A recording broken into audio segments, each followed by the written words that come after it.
Alrighty, cool. Let's finish up Marcuse today, hopefully.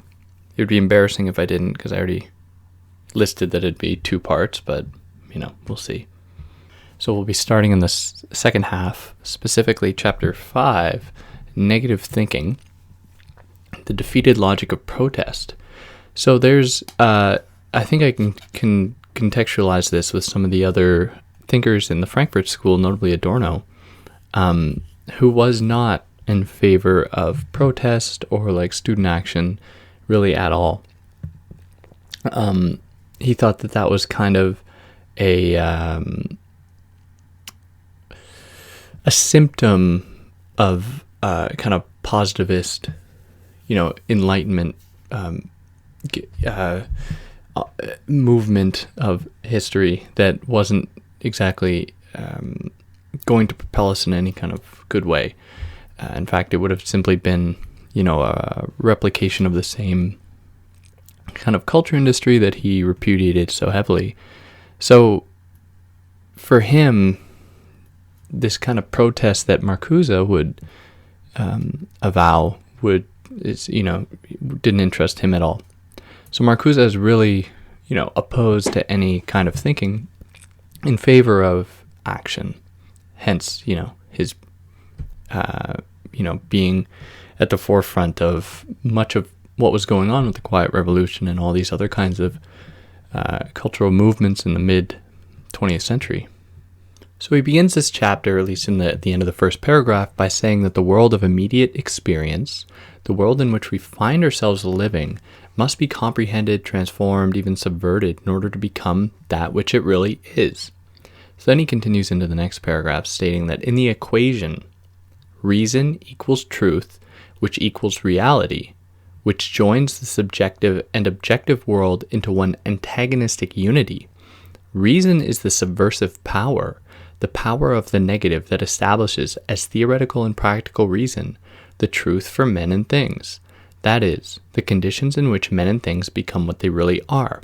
So they do not depart then from a kind of ontic reality, that is a tangible, material truth, but that there can be some kind of intervention at the level of reason, which is, up for negotiation and challenge and so forth. So this can have a whole slew of effects. And he says there has been a tradition in Western thought to prescribe or to reduce this whole equation to a kind of objective reality or kind of transcendent empiricism or materiality. So he says that the totalitarian movements were one such example that tried to intervene, tried to alter the domain of reason, coming at it in a very logical way, in order to alter reality, to alter truth to some extent. So tracing this conflict, that is conflict between reason and reality, he traces this back to the Greeks, of course, where there was these distinctions that always played themselves out to some extent. So he says, and this is on 124, actually, I don't want to read that one. He says that, such a noob, inasmuch as the struggle for truth saves reality from destruction, truth commits and engages human existence. It is the essentially human project. If man has learned to see and know what really is, he will act in accordance with truth. Thus, epistemology is in itself ethics, and ethics is epistemology. So then he continues, to the extent to which the experience of an antagonistic world guides the development of the philosophical categories, philosophy moves in a universe which is broken in itself, two-dimensional. Appearance and reality, untruth and truth are ontological conditions. So philosophy is then a dialectic process. So in the age of the Greeks, of course, we just think of Socrates and Plato mostly. There was, they appreciated reason over, experience, right? What people experienced in the world was of no real interest to them. All of those things had to essentially be eschewed in order to arrive at the truth of the world. This antagonism also takes on another form. Marcuse says this comes up more into the transition into Aristotle, but then these two terms, that is reason and reality, come to be embodied then by logos and eros. So this is drawing upon much of what Marcuse says in his other book, Eros and Civilization. But without getting too much into that, here he says that logos corresponding to the domain of destruction, that is, reason or truth, and eros belonging to the domain of the subjective, he says that these two are always combating one another, at least in the domain of two-dimensional thought. In the case of the Greeks, though, where he's focused up till this point, we are confronted with a problem, and that is one that I think everyone is privy to, that is the existence of slaves. So how do slaves figure into this? Well, for Marcuse, slaves not belonging either really to the domain of logos or eros being a kind of enjoyment of life, kind of willingness to, or not a willingness, but an appreciation of beauty, of love over hate and whatever, and logos being reason. Because there are classes that are denied either of these positions, it would seem as though there is a barrier around the dialectical configuration of eros and logos. So at one time, one might be committed to believing that that is a totalizing framework, kind of pure total dialectic, but in fact it excludes many classes or many groups. So it would be wrong then, Marcuse says, to say that this is simply a condition of what he calls the pre-technological age or the anti-technological age. It is, in fact, it can be traced into today, where people, or many people, are burdened with satisfying the necessities of life, that they are unable to engage in either of these other spheres, or to properly belong to that antagonism necessary for the realization of a kind of state of equilibrium. So in Marcuse's words on 129, if truth presupposes freedom from toil, and if this freedom is, in the social reality, the prerogative of a minority, then the reality allows such a truth only in approximation and for a privileged group. And how does this come to be? Well, for Marcuse, he says that there's a transition, of course, between Plato and Aristotle. So with Plato, he's a little more generous, saying that there was a kind of ambiguity with these two terms. That is, logos and eros. They would fold into one another, negotiate, and even their own kind of ontologies were up for more debate. Whereas in the transition to Aristotle, Marcuse says that something changes. There is then the development of a kind of commitment to a logos that presupposes or anticipates the development of technological rationality. So that is under the, he says this is 137, under the rule of formal logic, the notion of the conflict between essence and appearance is expendable, if not meaningless. The material content is neutralized. The principle of identity is separated from the principle of contradiction. Contradictions are the fault of incorrect thinking. Final causes are removed from the logical order. Well defined in their scope and function, concepts become instruments of prediction and control. Formal logic is thus the first step on the long road to scientific thought, which of course Marcuse repudiates.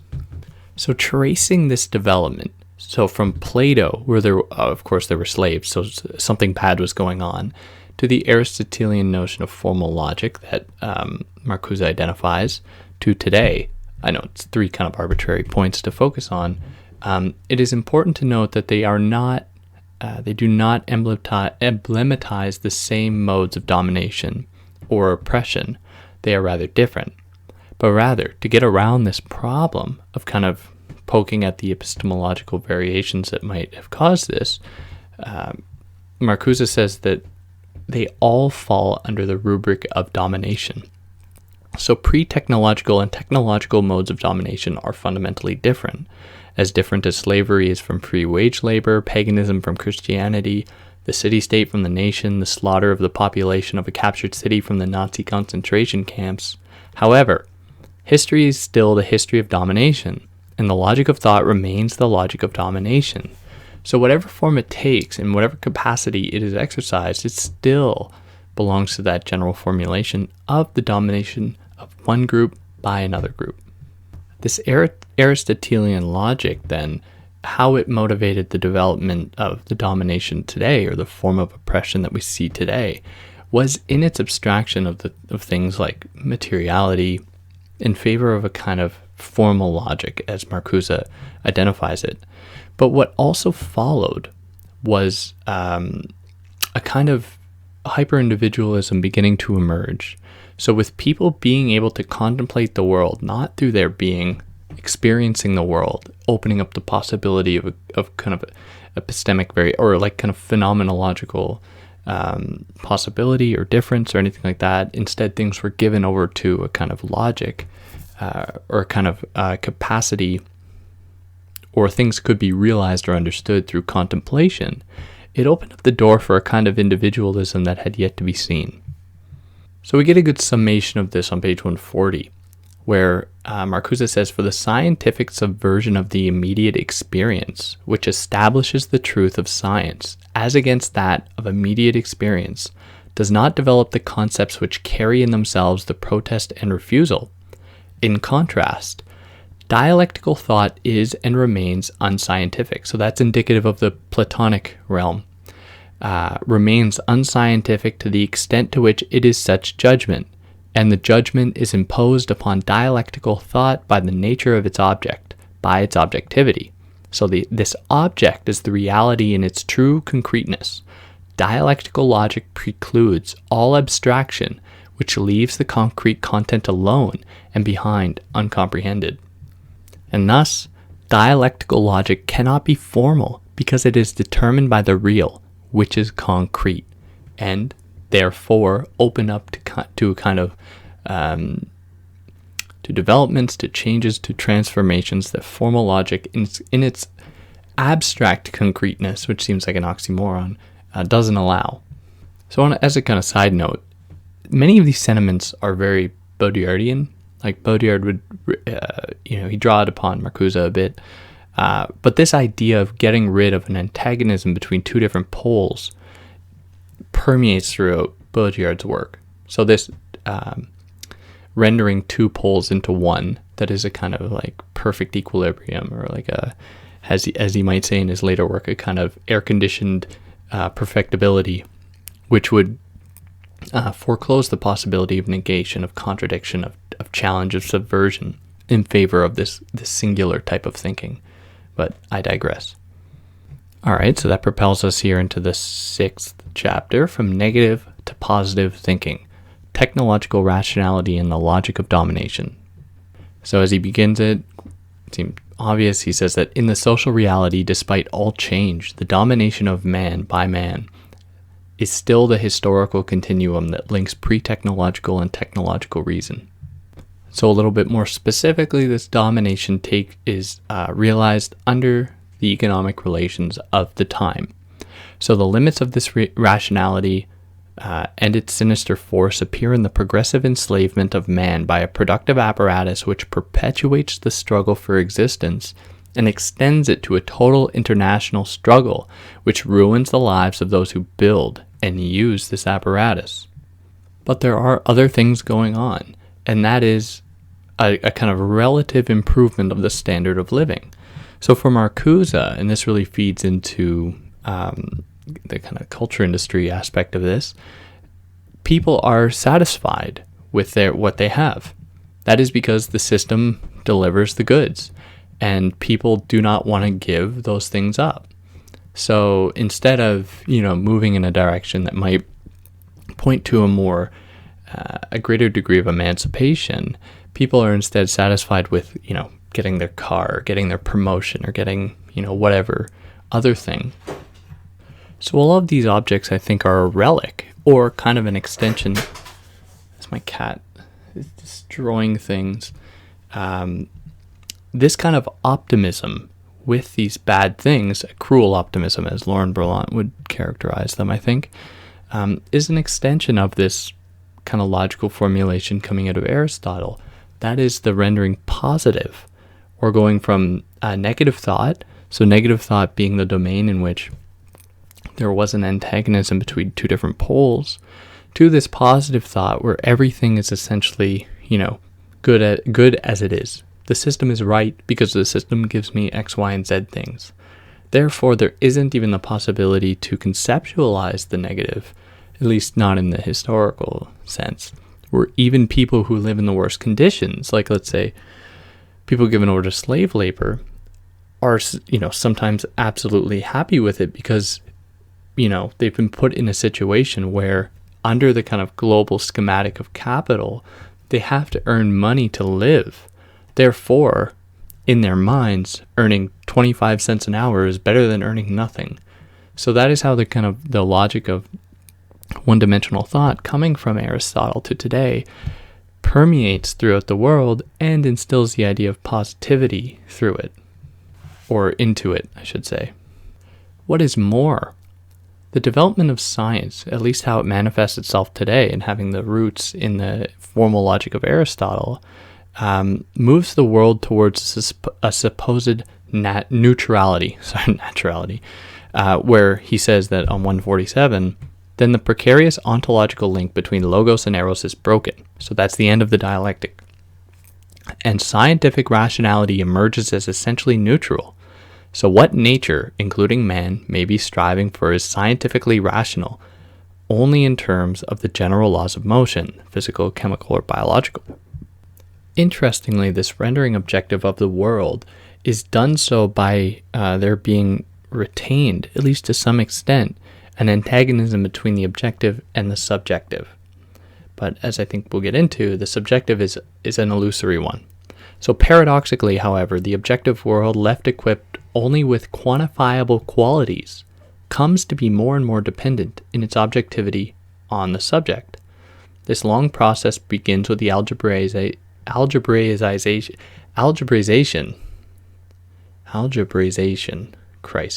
of geometry, which replaces visible geometric figures with purely mental operations. It finds its extreme form in some conceptions of contemporary scientific philosophy, according to which all matter of physical science tends to dissolve in mathematical or logical relations.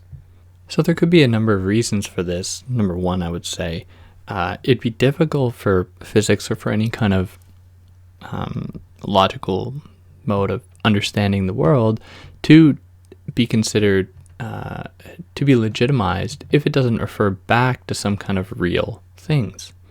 So it demands to some extent the existence of a kind of materialness, kind of materiality that is still susceptible or still a part of the old formulation of negotiation or anything like that, in order for it to retain its value as abstraction, as truth, anything like that. So in this way, the antagonistic point of the material, of the real, or anything like that, is only designated as such to affirm the other position. So it is not an equal dialectical configuration as a proper dialectic would need. It is, in fact, the predication of one upon another.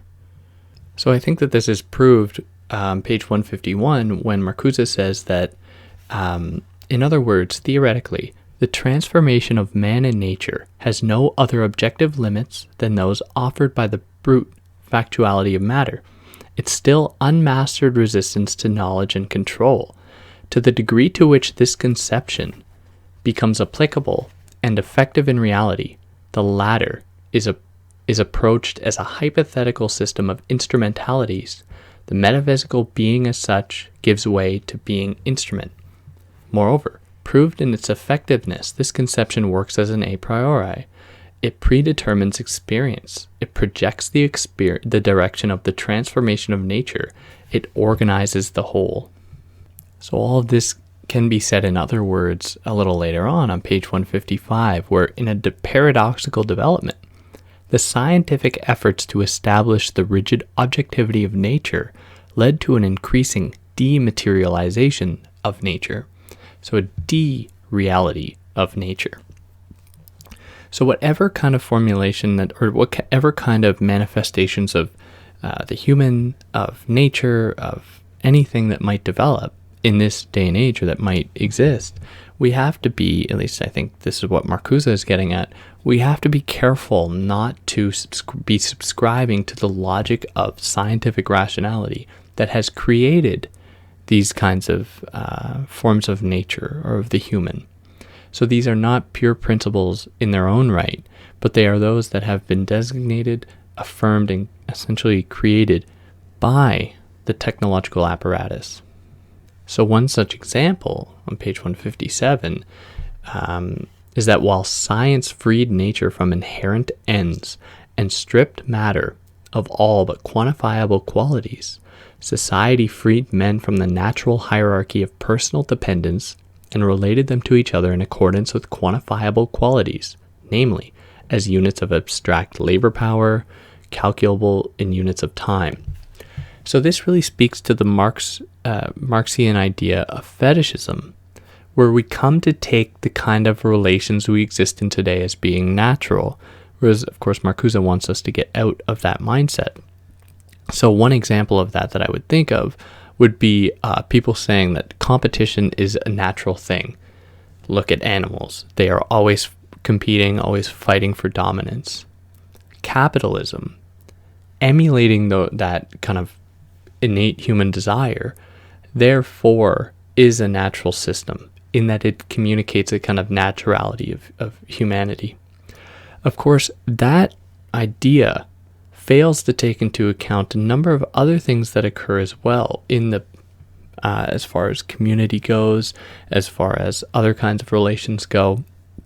So what it does is it takes the logic of what we perceive to be as the dominant group, in the case of animals, the alpha males fighting, and then we extract that and we generalize it to humans. This is whenever people make allusions to animal life or like animal experience to justify human action, it makes me want to rip my hair out and throw my hair at something, because you can cherry pick any animal that does the thing that you want to affirm and then go from there, of course, simply disavowing all the other kinds of animal relations that go on. I don't know why I'm so focused on animals, but I think that example illustrates what Marcuse is getting at here with the construction by careful selection, by choosing what is considered quantifiable, through these processes determining and altering, or in many ways just simply constructing what counts as being real. So it is no surprise then that Marcuse tells us on 158 that the scientific method which led to the ever more effective domination of nature thus came to provide the pure concepts as well as the instrumentalities for the more effective domination of man by man through the domination of nature. But, Marcuse, how do we account for variations in science? So it would seem as though, he's painting this with a very broad brush, saying that, I found a kind of totalizing thing going on here, and if we, get at the root of that, we can fix our system. Well, to some critics, I think they'd be rather facile and reductive. But as he says, where does he say this? Here I have my notes. Yes, on 165. So the continuous self-correction of science, the revolution of its hypotheses which is built into its method, itself propels and extends the same historical universe, the same basic experience. It retains the same formal a priori which makes for a very material, practical content. So then he continues his thought on the next page. No matter how one defines truth and objectivity, they remain related to the human agents of theory and practice, and to their ability to comprehend and change the world. And again, to continue on with a long kind of chopped up quote, the point which I am trying to make is that science, by virtue of its own method and concepts, has projected and promoted a universe in which the domination of nature has remained linked to the domination of man, a link which tends to be fatal to the universe as a whole. So any kind of change that we might be able to note in science is more a superficial change than a kind of real change, because science, no matter what kind of hypotheses are done, still operates under the basic a priori formulations of observation, deduction, kind of principles of, I guess observation is a good term to encapsulate that are part of a system of domination that takes the other to be a quantifiable point that can be reduced to codes and numbers and anything like that, effectively stripping it of its ambiguity, of its contradiction, of its antagonism. So no matter how science changes, it still relies on these fundamental principles. So how this essentially manifests itself is that in the social world, all things being reduced to science lose their kind of mythical quality. So they then become real. So the construction of reality is to some extent where at one point it was part of the dialectical antagonism. It is now something that is used or constructed by the jackals of science and capitalist exploitation to convince people of their being real to some extent. And then people are that much easier to control. All right, then here we go into chapter 7, the triumph of positive thinking, one-dimensional philosophy. So how does the system do this? How does it, posit the triumph of positive thinking, or how does he posit this? Well, he says on 172 that philosophic thought turns into affirmative thought, or I assume that's a synonym for positive thought. The philosophical critique criticizes within the societal framework and stigmatizes non-positive notions as mere speculation, dreams of fantasies. So I think to be kind of vulgar and simplistic about it, we can also reduce this to the distinction between so-called hard and soft sciences, or between like the humanities and hard science, whereby being able to always, or perhaps not always, but by relying on a method that extracts or that is able to give people conclusions, to solve problems, to be reproducible, that's a big thing. It is therefore in the service of the kind of movement of history, right, in the right direction. Whereas the other approaches that are no less valid, at least in my mind, like the humanities or theory or anything like that, are considered to be illegitimate. They are illegitimate. They are not worth anything because they don't give us anything, because they only, open up more questions, right? At best. But the people who tend to say that tend to forget that, the kind of science that we have today hasn't existed for very long, and societies and history moved very fluently without them. But I digress.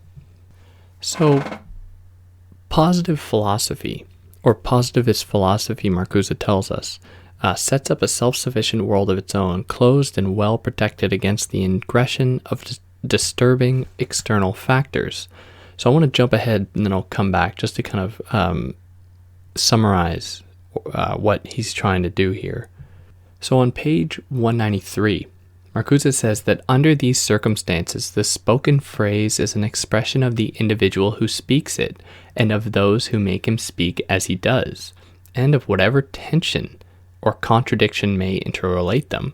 In speaking their own language, people also speak the language of their masters, benefactors, advertisers. Thus, they do not only express themselves, their own knowledge, feelings, and aspirations, but also something other than themselves. So this is certainly an extension of his, in the earlier chapter, one of the earlier chapters, talking about language, how we have things like clean bomb or friendly fire or something like that, kind of oxymoronic terms that are intended to take out the negation take out the negative from what would otherwise be a bad thing, like bomb. We qualify with the word clean. So how language works in this way. So in this positivist philosophy, empiricism, he tells us on 187, substitutes for the hated world of metaphysical ghosts, myths, legends, and illusions a world of conceptual or sensual scraps of words and utterances, which are then organized into a philosophy.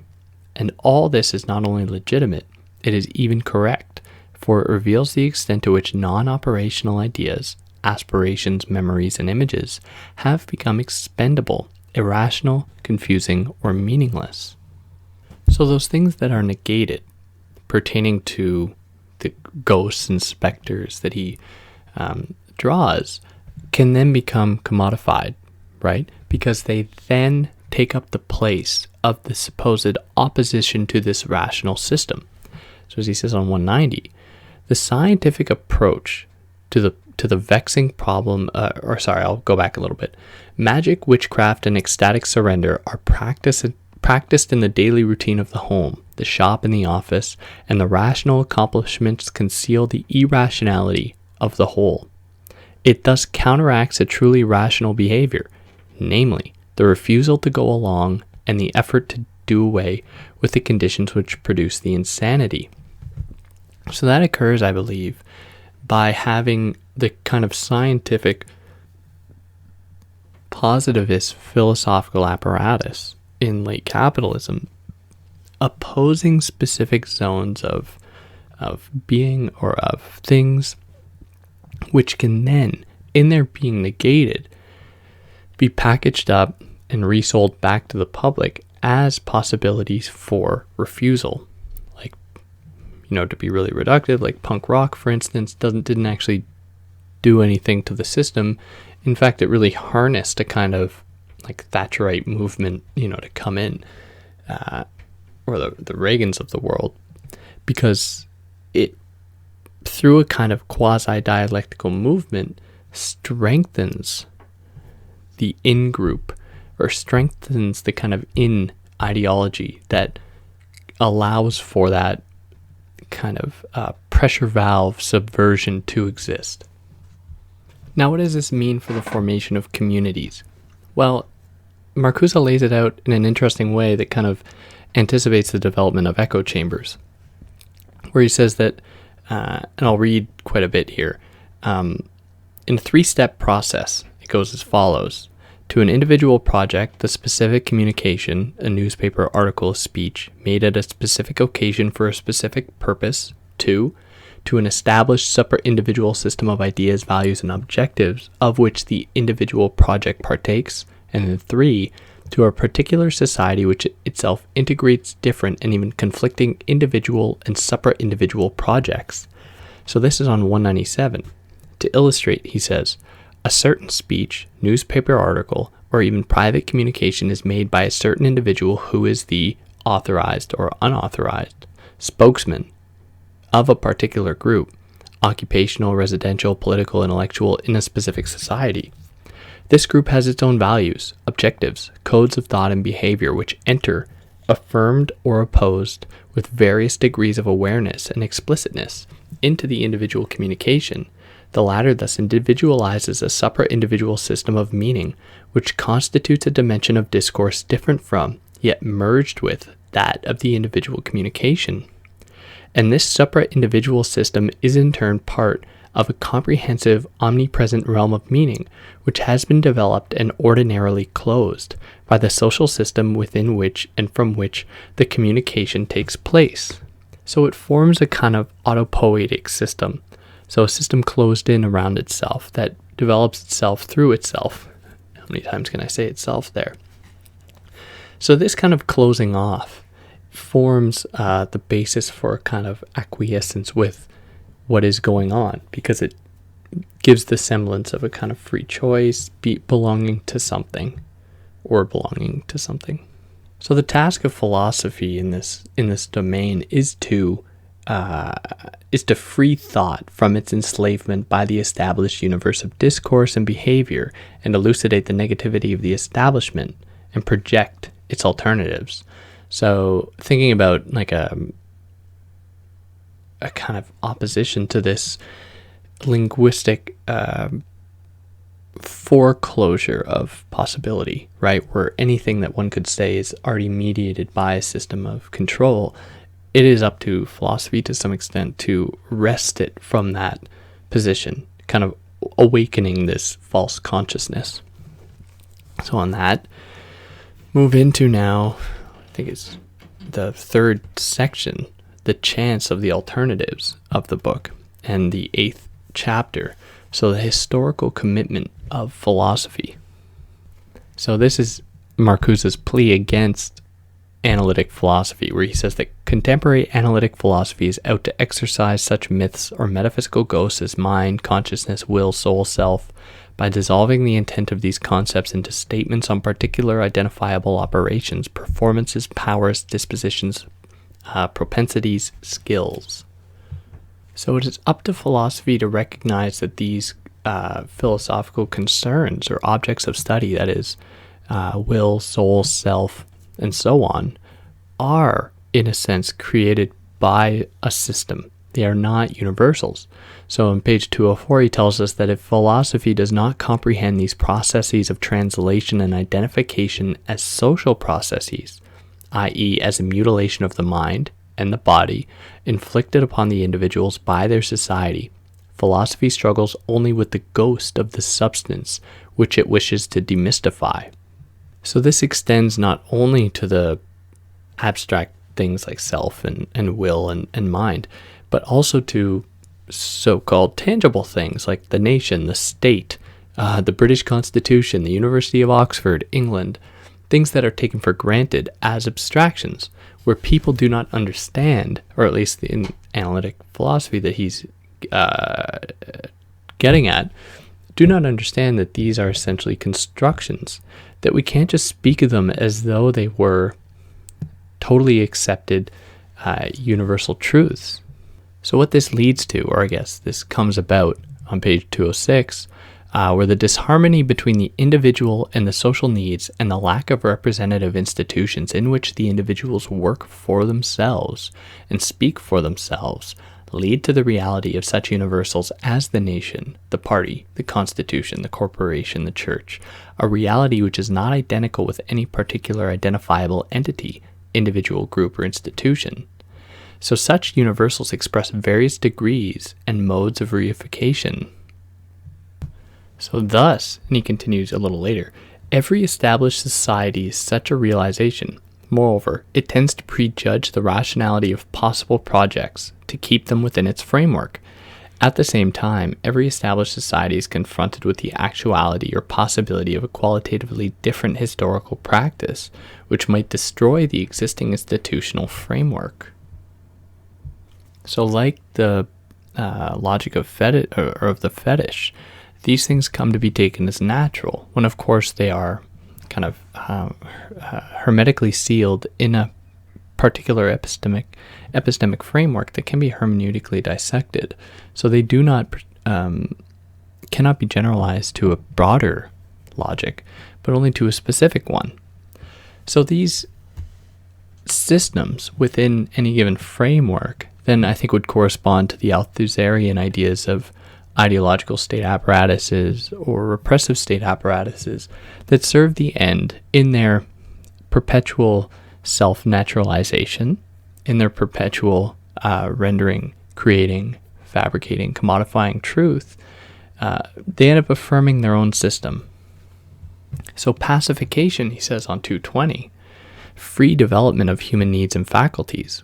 These concepts can be empirically defined in terms of the available intellectual and material resources and capabilities and their systematic use for attenuating the struggle for existence. This is the objective ground for historical rationality. So achieving this degree of pacification is in the service of maintaining that system. So it is necessary for us to discern between these structural modes of domination that veil themselves with a veil of freedom or with a veil of benevolence.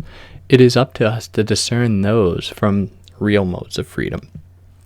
So drawing upon Marx, he says that thus, according to Marx, the proletariat is the liberating historical force only as revolutionary force. The determinate negation of capitalism occurs if and when the proletariat has become conscious of itself and of the conditions and processes which make up its history. This if is essential to historical progress. It is the element of freedom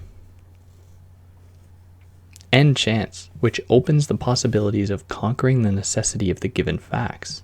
Without it, history relapses into the darkness of an unconquered nature. So then that propels us into chapter 9, the catastrophe of liberation. So the project of liberation has to be carefully realized. So whereas some people, in positing, and I think they'd be really taking from Marx when they say this, whereas some people would say that capitalism and all that it affords us is a necessary consequence. There is a necessary step to the realization of communism. We have to be careful, and I believe this is what Marcuse is saying, we have to be careful not to simply associate the things or the goods that capitalism creates with progress. Instead, to the extent to which technology has developed on this basis, that is, basis of domination, the correction can never be the result of technical progress per se. It involves a political reversal. So he says that this corresponds to a kind of technological fetishism, right, where technology is going to propel us into the right direction. Such fetishism has recently been exhibited mainly among Marxist critics of contemporary industrial society. Ideas of the future, omnipotence of technological man, of a technological eros, etc.